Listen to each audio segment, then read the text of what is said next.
Good day, people of the internet. This is a reading of the first letters of my book, Dear Martha. If you are interested, please have a listen. Dear Martha, I have arrived in the small coastal town of Darryworth on schedule. Everything appears normal, but I must say that I miss you ever so much. I do not know how I will manage these weeks and months without you by my side, but I trust that you will survive just fine without me. I have much to do. I do not yet know where I can stay, but I have been informed by the locals at the docks that there is a small tavern in town. I am writing this while perched at a table at an eatery used by the fishermen and ferrymen. The food is not particularly palatable, but that is what one should come to expect from such a place. At the very least, the oil burns bright here, and they understand its uses. They are not entirely the backward savages that you might expect from such places, and the fish is not diseased. It has not been adequately spiced or prepared, and was simply grilled over an open fire, but that is adequate enough. The air, thankfully, smells better here, and I can tell that Maury likes it too. I do hope that you will see to it that he is properly cared for upon his arrival. Farewell for a time. I will update you upon Maury's return. Goodbye, my love. Dear Martha, I see that you still do not wish to speak to me, as Maury did not bring a response from you. That is fine. I can understand your anger at me. I should not have acted the way I did, but it is good that I left at the very least. You wanted me to go too. You wanted me to go to this pathetic little town. Not that it is without its charms. It certainly is enjoyable to watch them and their strange customs, many of which are akin to a theatrical production or a dance. They did not find my words on it of interest, though. They ignored me when I asked what the performances were about. They told me that they were not performances. Clearly such backward people would not understand what I have to say. I presume their education to be entirely informal, likely learning from Mama and Papa how to cook and fish. Not that they are particularly skilled in either of those departments. Maury appears to enjoy the warmer climate. That is, at the very least, one thing to be thankful for. He does not make as much noise when he is warm. I wonder if he's originally from a warmer climate. I wonder if you, my dear, know such information. Not that you will respond to this. And Maury does not much have the capacity to demand anything from you. But let us forget about this. I'm currently writing to you to inform you that I've procured a home of sorts. Apparently the old leader of the town, whatever they called him, disappeared several months ago and left his home unoccupied. They agreed to lease it to me for the foreseeable future. It is a sturdy thing, most assuredly built and designed by our engineers and architects, and not their vague attempt at construction. If it were not for the ruins, there would be no reason to come to this locale, and I am somewhat irritated at the Academy for sending me here in the first place, but there's little I can do now. I plan on heading to the ruins soon. I hope Maury finds you in a pleasant mood. Goodbye, my love. Dear Martha, the manor has proved a suitable place to rest my head at night. However, this infernal building does creak endlessly in the wind, and there is wind almost every night. I grow tired of the town already, and I grow tired of waiting. I was meant to meet with someone, a man, who could show me into the ruins, who could show me the labyrinthian excesses of prior civilizations, but instead I am forced to sit and wait. There is nothing to do here, and I worry that the collection of books I brought with me will prove inadequate. I have already made my way through 2. And these are not dreadfuls, these are proper tomes. I miss you, my love. I miss your embrace. I do not know if you miss mine. Perhaps you do, but you certainly have not shown it. Maury has returned alone every time he has been sent to you. He must cross great distances for me, and you give him nothing to return with. I hope that you at least provide him a meal. I hope you have not forgotten what it means to care for others. Maury keeps me busy in the manor, but there is little I can speak with him about. He is not the best for conversation. It is a pity, but alas, that is the way it is. I hope to journey to the ruins soon. The townspeople seem unwilling to point me in the direction themselves, the superstitious people, all of them. utterly infernal creatures, the lot of them. I would be done with them if not for a very material need for them. I am much too busy to grow my own vegetables or raise my own cattle. You know this as well as I. Sadly, there are no alternatives, not like the city.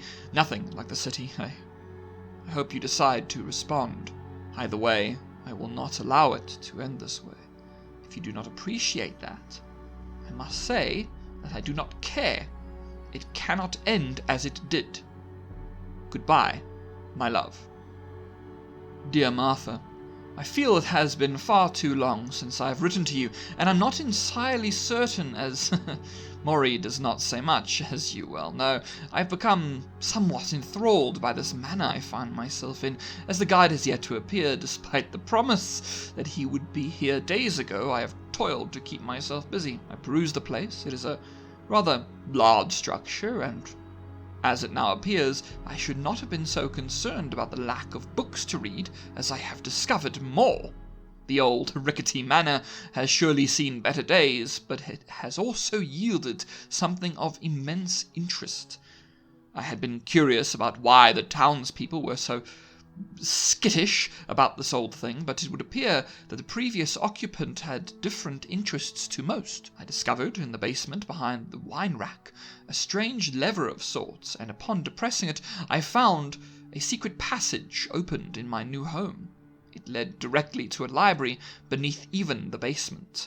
There are so many wonderful books here, my love. Maury does not enjoy it down here, as it is even colder than the surface, and so he does not follow me to this secret library, but that is best, is it not? One such as him would not do well in such spaces, where there is so much he might damage. I do still look forward to my visit to the ruins, but while these lazy layabouts refuse to do their job, at least I have a full library at my disposal. And many of these books are ones I have never perused, ones I have never even seen or heard of. I look forward to scouring the library. Perhaps this could even become a second worthy aspect of my research, but I will have to see. However, I wish to return to my research, and so I hope that this letter finds you well, and at least it will keep Maury away for a time. The wider world suits him far better than the confines I would place myself within. I hope you reply to me this time, my love. I do not wish to speak to no one forever. Goodbye, my love. Dear Martha, I have yet to grow weary of this library that I have discovered. But I did grow weary of the lack of attention I received. I was meant to be in the ruins weeks ago, but instead of a guide showing me where to go, I had to wait. And so I decided to trudge through this cold and dreary landscape while Maury was away. I headed for the town to find someone to whom I could complain, but when I reached the town, the people appeared confused. The guide had left, and they presumed he had taken me to the ruins. I told them that no one had come to my home to take me to the ruins, and this appeared to concern them. They asked me to leave, but I was adamant that I receive a guide.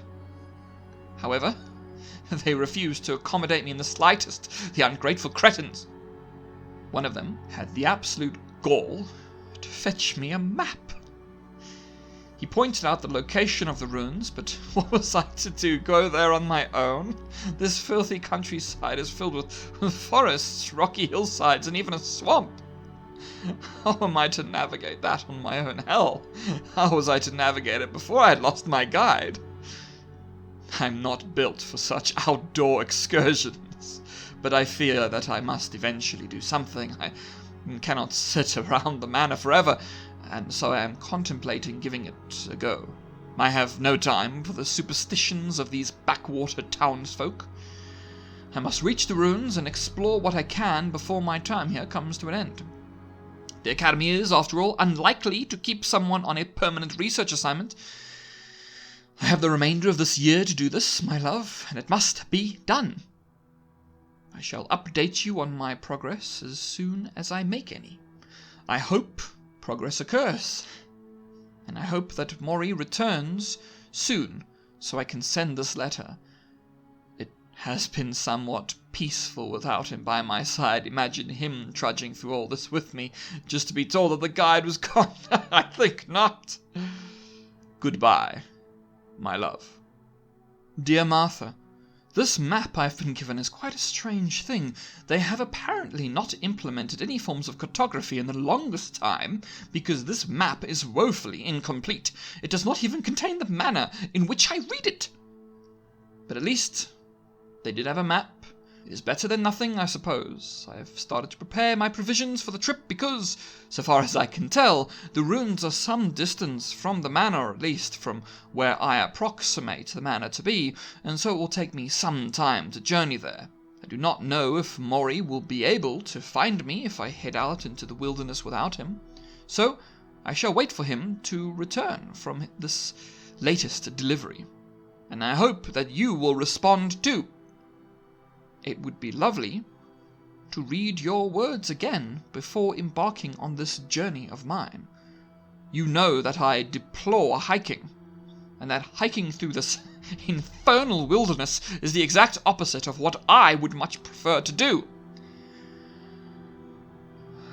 But at least the ruins should offer a good sense of distraction for me. So there is always that, at the very least.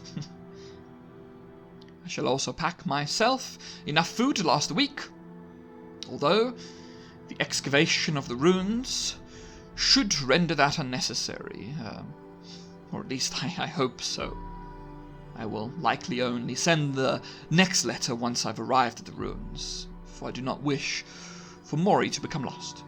He knows the way to you very well, but he is not magic. I hope to hear from you again. Goodbye, my love. And that has been the first few pages of Dear Martha. If you would like to read the rest of it, check it out. You can see all of the information in the description. At the moment, only on Amazon, but it is available on Amazon to check out. Also, only ebook, because, I don't know, I like ebooks. So, if this seems like something that is interesting to you, have a look. I hope that you enjoy it if you do decide to check it out. And otherwise, I hope that you have a great day, week, and of course month ahead. Goodbye.